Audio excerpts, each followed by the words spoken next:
Welcome to episode 178 of Gods and Heroes of Ancient Greece. My name is MyLinda Butterworth, and today we continue with part 2 of the love story of Eros and Psyche. Poor Psyche, being left alone, weeping and trembling on the top of the rock, was blown by the gentle air and shrilling of Zephyrus, and carried from the hill with a meek wind which retained her garments up, and little by little was brought down into a deep valley, where she was laid in a bed of most sweet and fragrant flowers. Once fair Psyche, caressed within that bed of soft and fragrant flowers, was able to relax, she fell asleep. When she arose from her slumber, she was at peace, and took the time to look at the pleasant wood that encircled her with great and mighty trees. She also saw a crystal clear running river. In the midst of the wood, nearly at the fall of the river, was a princely structure, wrought not by the art or hand of man, but by the mighty power of God, and you could judge by the first entry that it was some pleasant and worthy mansion, endowed by the powers of heaven, for the arches above were of citron and ivory, propped and held up with pillars of gold, the walls covered and sealed with silver. Assorted beasts were engraved and carved, and seemed to rendezvous with those who entered in. Everything was so uniquely and finely created that it seemed to either be the work of some demigod or God himself. The pavement was laid in precious stone, divided and cut one from another, upon which were carved various kinds of pictures in such sort that blessed and thrice blessed all those who might walk on such a pavement. Every part and angle of the house was so well adorned that by reason of the precious stones and inestimable treasure there, it glittered and shone in such a way that the chambers, porches, and doors gave off light as if it had been the sun itself. It appeared that all the treasures of the house did complement each other with such majesty that it truly seemed in every point a heavenly palace fabricated and built for Zeus himself.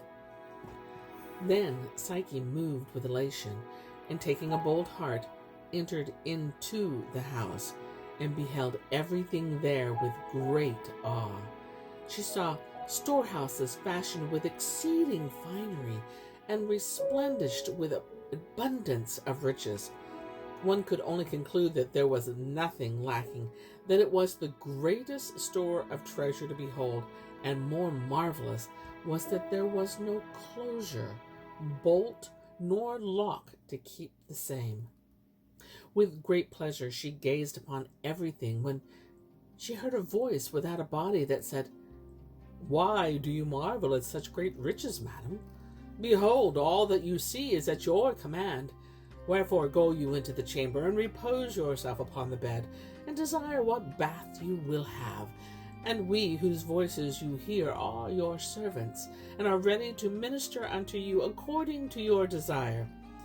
In this season royal meats and dainty dishes shall be prepared for you." Unseen hands led her to a chamber where she rested for a time, and then a scented bath was prepared, and afterwards she was clothed in a robe of fine silk. When she was done, she saw the table garnished with meats and a chair to sit down.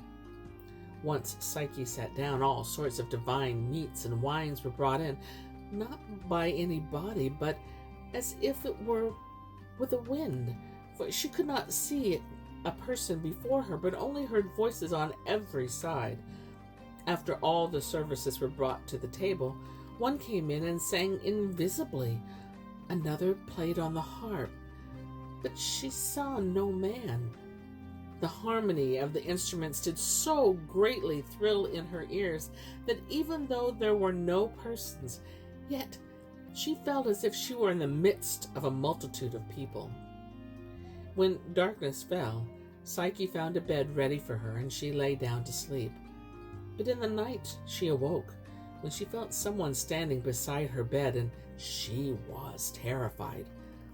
Then a gentle voice said, "Do not be afraid, Psyche.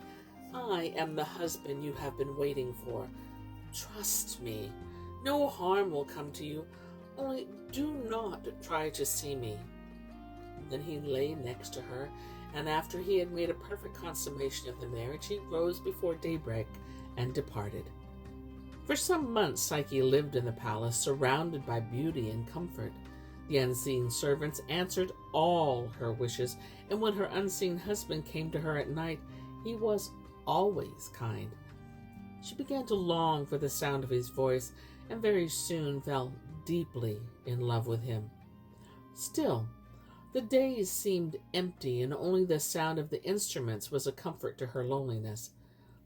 During that time Psyche was in the palace, her father and mother did nothing but weep and lament, and her two sisters, hearing of her most miserable fortune, came with great grief and sorrow to comfort and speak with their parents. The following night Psyche's husband spoke to her and said, "O my sweet spouse and dear wife, fortune doth menace you with imminent peril and danger, and I want to make you aware that your sisters, thinking you are dead, are greatly troubled, and have come to the mountain by the steps. If you were to hear their mourning, you need to beware that you do not answer or look up towards them, for if you do, you shall purchase a great sorrow for me and utter destruction for yourself." Psyche, hearing her husband, was content to do as he asked. After the night had passed, Eros had left. Psyche cried all the next day, thinking that she was in a walled prison, and there was no hope of ever having a human conversation, or being able to help her mourning sisters, or even to see them again. So it was that she passed the whole day weeping, and went to bed without bath or bread. When her husband arrived, he embraced her sweetly and said, "Is this how you keep your promise, my sweet wife, spending the day and night in weeping? Will you not cease in your husband's arms? Fine, then do as you will, and purchase your own destruction. And when you find it so, then remember my words and repent. But it will be too late." She continued to beg for her sisters to come and visit, assuring him that she would die unless she could see them, so that she could comfort them. Finally, at length, he was contented, and moreover said that she should give them as much gold and jewels as she wanted. But he gave her a further charge, saying, "Beware that they are not swayed to listen to the pernicious counsel of your sisters, to see the shape of my person, lest by your curiosity you will be deprived of so great and worthy an estate." Psyche, being thrilled with his consent, said, "Oh, my sweet husband, I had rather die than to be separated from you. For whosoever you are, I love and hold you in my heart, as if you were my own spirit, or Eros himself. But I pray you grant this likewise, that you would command your servant Zephyrus to bring my sisters down into the valley as he brought me."